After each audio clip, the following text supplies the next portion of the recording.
Hi everyone, today I'm going to show you how to create and share AI generated stickers in WhatsApp. Let's get started. First, open the WhatsApp on your device. Then select any individual or group chat where you want to use or create the stickers.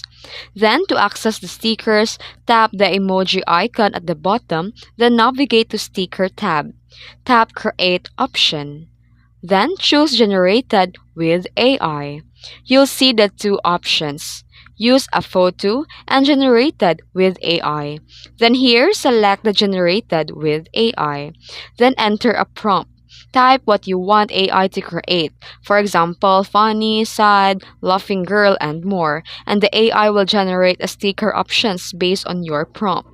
Then long press any sticker you like. Then tap Add to Favorites to save it for your future use. And share the stickers. Go back to your chats and tap on the sticker icon and send your newly generated stickers from your favorites.